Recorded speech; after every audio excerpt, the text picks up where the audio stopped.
திருவள்ளூர் அருகே கூவம் ஆற்றில் ஏற்பட்டுள்ள வெள்ளப்பெருக்கால் தரைப்பாலம் துண்டிக்கப்பட்டதால் 15 கிராம மக்கள் சுமார் 8 கிலோமீட்டர் சுற்றி செல்லும் அவல நிலை ஏற்பட்டுள்ளது. ராணிப்பேட்டை மாவட்டம் கேசவரம் அணைக்கட்டிலிருந்து திறந்துவிடப்பட்ட உபரி நீரால் கூவம் ஆற்றில் வெள்ளப்பெருக்கு ஏற்பட்டுள்ளது. இதனால் சதக்கரை கொண்டஞ்சேரி இடையே ஆற்றின் குறுக்கே அமைந்துள்ள தரைப்பாலம் வெள்ள நீரில் அடித்து செல்லப்பட்டு உள்ளது. இதனால் கொண்டஞ்சேரி, மப்பேடு, கொட்டையூர், கீழச்சேரி உள்ளிட்ட 15 கிராமங்களுக்கு போக்குவரத்து துண்டிக்கப்பட்டுள்ளது. இதனால் சுமார் 8 கிலோமீட்டர் சுற்றி செல்லும் நிலை ஏற்பட்டுள்ளதால் கிராம மக்கள் வேதனை அடைந்துள்ளனர்.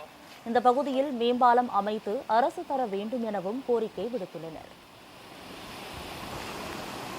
மழை வரும்போது இந்த பிரிட்ஜ் உடஞ்சதுனால கிட்டத்தட்ட ஒரு 10 நாள் ஸ்கூல்ல இருந்தே லீவ் விட்டுறாங்க. பசங்களோட ஸ்கூல் பாதிக்குது. அதாவது சின்ன சின்ன குழந்தைங்க நிறைய பேர் இருக்காங்க.